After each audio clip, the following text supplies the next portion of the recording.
Okay, let me see if I can actually give like an overview of my thoughts on the whole Meghan and Harry interview with Oprah, right? Like there's so many angles to it. There's so many holes in her story, or so many holes in the interview as a whole. Let me not make it personal. Some of you think that I have anything against Meghan. I don't have anything against Meghan, as in I am actually a fan. Like I didn't even know her. I didn't know about Suits. I didn't know anything about her until she came on the scene.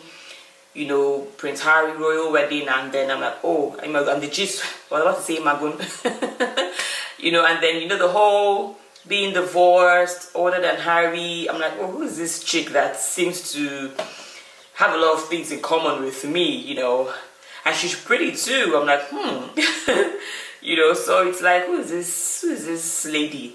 So I got interested, and then I was like, I had nothing against her, because I don't think it's not as if she was popular, so maybe there was some scandal or controversy about her. So most of the commentaries I've watched, people were like, she was very welcomed in the royal family. I mean, there was a big wedding for her. Everybody I don't think anybody really had anything against her, you know. So it's funny when people think that all of a sudden we have something against her. No, she pulled a fast one on everybody, and everybody's like, this isn't what we expected. You know, I came out and I said I was really disappointed, and yes, I really meant what I said. I mean, and me being disappointed is because I even like her. If I didn't like her, I wouldn't even care a thing what she does, right? So because this is someone that I like, this is someone that I was rooting for, and then all of a sudden you pull some stunt, and I'm like, I'm really disappointed. I have every right to be disappointed in something that you have done. It doesn't make what you've done right or wrong. I'm just disappointed because I didn't expect that from you. So people shouldn't, you know, I feel like we are in an era where everyone has an opinion, but then a lot of people are very, how will I say this? People always misunderstand other people, right? People just make assumptions, go at people, attack people. I mean, social media is social media. You're allowed to air your opinions, say what you want to say. If you don't agree with me, it's fine, just pass. If you agree with me, contribute, and let's have a conversation. If you have a different opinion, I mean, let's share. So I don't think I'm out to hate anyone personally. What do I stand to gain? No, something that someone does might. I might have an opinion on it. I might have a strong opinion on it, and it will come from a personal point of view, like I said, because it may seem like, okay, wow, Jennifer, what's up with you and Meghan? Like I said, I share a lot of things in common with her. So what she has done, to some extent, discredits people like us. When I mean people like us, I mean people that are divorced, older, and you know, there's always this. So because already there's this prejudice against people in such categories, right? So when you pull such stunts, it's as if you're giving people room to actually say, I talk So that's why it kind of, you know, I was like, why did she do this? Do you understand? So I'm not just saying it because I want to join the bandwagon, or just let it be that I said something. No, I was actually really disappointed that she did that, because for so many reasons, and let's be honest here. This thing about speaking your truth is a very, very dangerous thing, because when everybody has to speak their own truth becomes relative. So if I choose to tell my own truth about something, and it's entirely false, or maybe I spoke because of how I felt about something which wasn't even what it was, I just end up making people, I end up saying things that are not necessarily true, thereby demonizing other people. So that's why this whole thing of speak your truth. And let me be honest, do you really have to speak your truth? Let's see. We're in this era, everybody's like, mental health is a serious thing. Some people heal by speaking out. Can we really be realistic?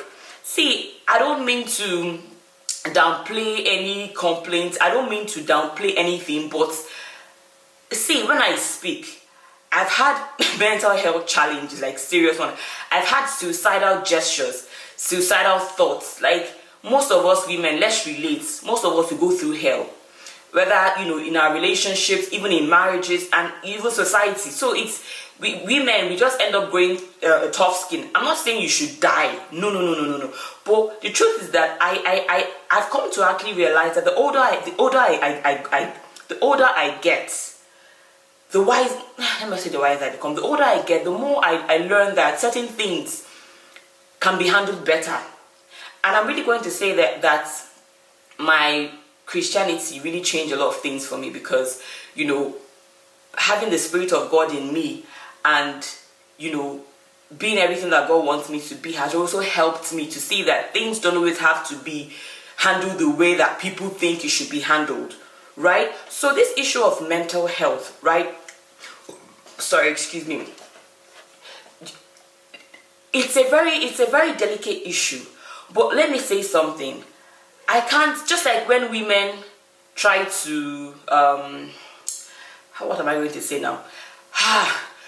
Okay, mental health is a big issue. What if I come out tomorrow and say, hey, oh my goodness, maybe accuse someone of something they didn't do, and then now claim that I wanted to commit suicide because of what the person said or what the person did? It's okay to feel pity for me, but at the same time, we need to be able to actually investigate, analyze, and be sure that this is actually what happened. Now, I've also come to realize that sometimes some people may even make such accusations ignorantly. John, so there are so many sides to these things. I used to be a very emotional person. So when it comes to all this emotion, I used to be a very, very emotional person. But I've come to realize that after you give your life to Christ, I had to begin to live my life based on faith rather than my feelings, because I realized that my feelings were fickle. My feelings failed me over and over and over again.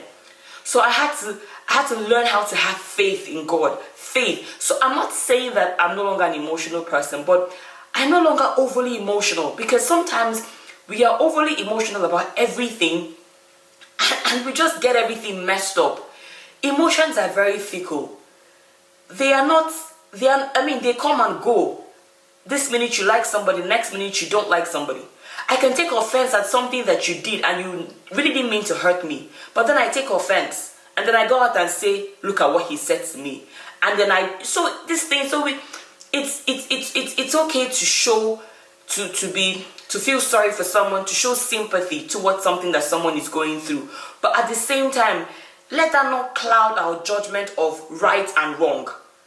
Do you understand? It's just like if I go and steal and you catch me and I'm like, I'm so sorry, I don't have money, that's why I stole. I mean, on a personal level, I will sympathize with you and I will do nothing to you. But imagine if it was on a global scale or on a bigger scale, where maybe you went to steal something in a treasury home or something. I mean, because you started crying doesn't mean that you are going to ignore what you did. The point is you stole. So you have to face the penalty for what you've stolen. So whether you cried, because you didn't have anything at all, I don't know if you understand me. So I'm trying to say that we let our emotions literally judge everything around us, and we can't. What's the word I'm trying to find? Our emotions can't. It's not sustainable. Our emotions, they are so fickle. They fail us every day.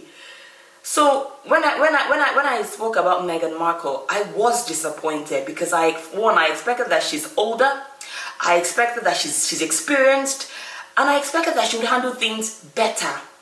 Listen, you can think whatever you want to think. If you're going to get married to a prince, there are things involved. Let's come down to our level. Even if you're going to marry, say, the governor's son, the president's son, Dangote's son, you can't. I'm not saying don't be yourself. Let's not look like I'm calling dignitaries. But you can say that. What I'm trying to say is that because the royal family is the royal family, they have their traditions. Do you get? So I'm trying to say, if you're going to get into a family and you see that there's a tradition that has been laid down and you can't do it, why not just step out? Just leave. Do you understand? And in my opinion, right, okay, they fell in love. Harry fell in love with her, and you know, everything happened and it was so beautiful. So even the tradition couldn't hold Harry down and everything. That's perfect. When I heard they relocated to Canada, to America, I was so happy for them. So in my opinion, so if the royal family was so terrible, how come they let you leave in the first place? My dear, you guys have left to find your lives, to live your lives. You've denounced the royal duties. So what exactly is the problem? So I mean, I'm probably ranting and going over and over again and really not hitting the nail on the head, and I'm saying so many things, which is what I end up doing in my videos. But okay, I'll calm down and try and make some sense out of what I'm trying to say.